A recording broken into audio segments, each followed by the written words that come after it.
Division Superintendent Dr. Sheila Marie A. Permesias, to our Division School-Based Management Coordinator Dr. Jojo Arjose, to our Public Schools District Supervisor Dr. Helen C. Brian, and to all of you viewing this simple presentation, my warmest greetings to everyone. The new normal in education is calling us once more to review and meet other essential conditions that need to be met before diving into teaching and learning. Let us not forget must go before bloom, which remains to be an important prerequisite if we want to have impactful learning in students, even in times of emergencies. Education is not the work of teachers alone. Collaboration and partnership play crucial roles in sustaining learning at this time of pandemic. Teachers, parents, school leaders, and external partners have to work together to address the many challenging issues of remote learning.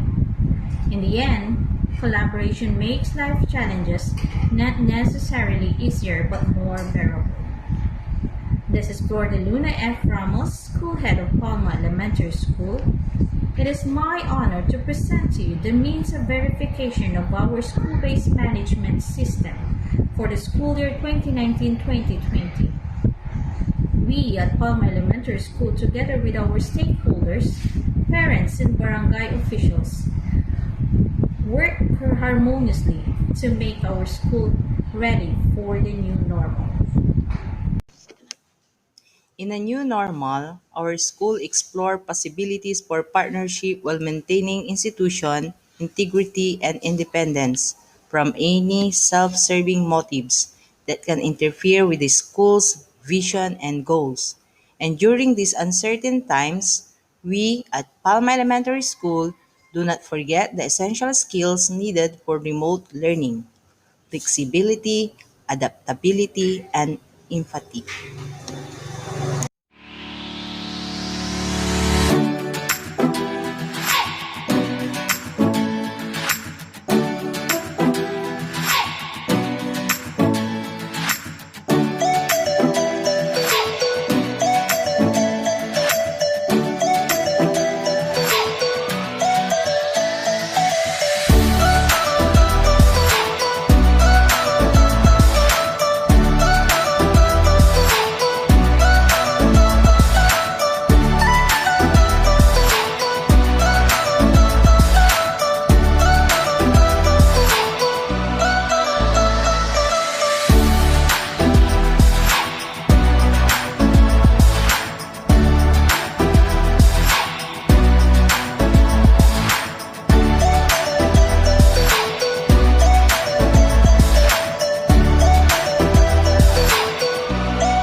School-based management, or SBM, is a strategy to improve education by transferring significant decision-making authority from state and district offices to individual schools.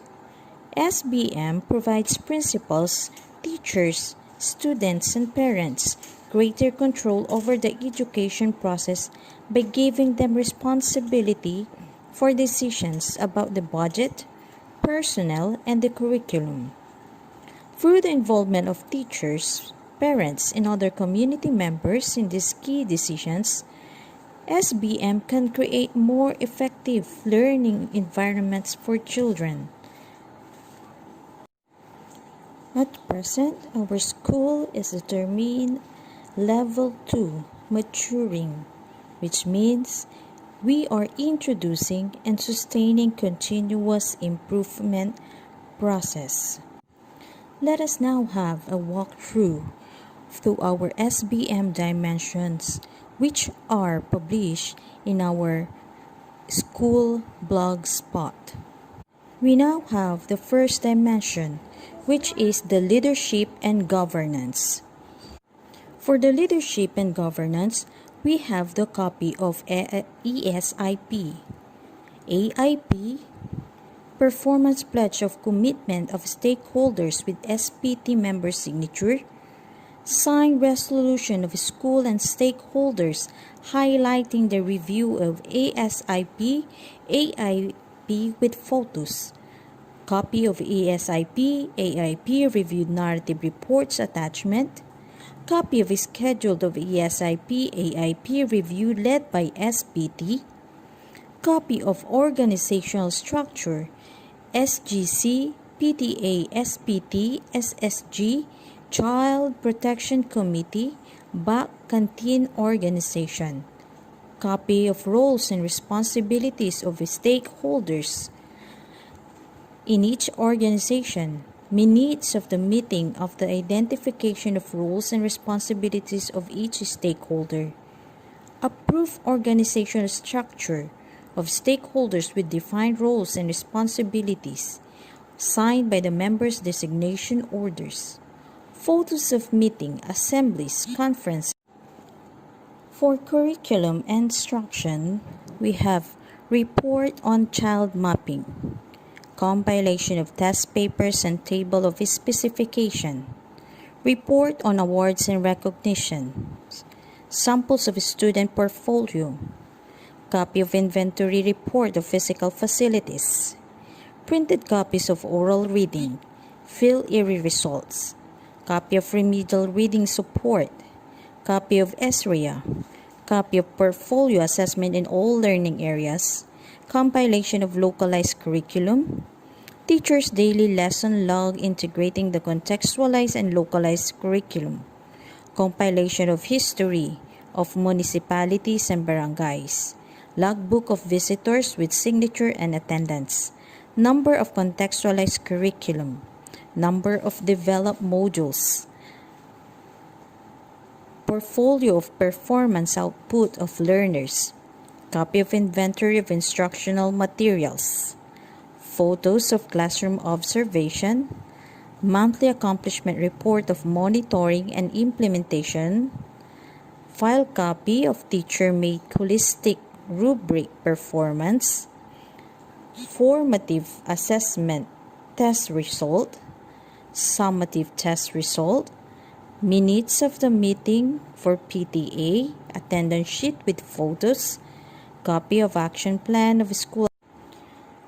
For accountability and continuous improvement, we have the copy of the list of organized PTA, minutes of the meeting, copy of organized SGC, copy of the constitution and bylaws of the organization, notice of meetings and attendance sheets, copy of other stakeholders' organizations, copy of handbook and manuals of the organizations, signed minutes of the meeting, attachment of memo, attendance sheet,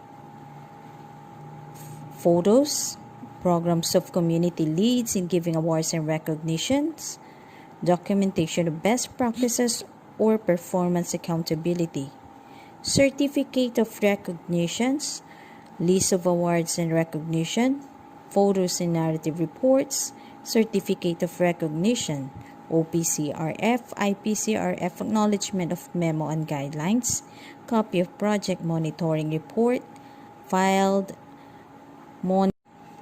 And now, here are the management of resources MOVs.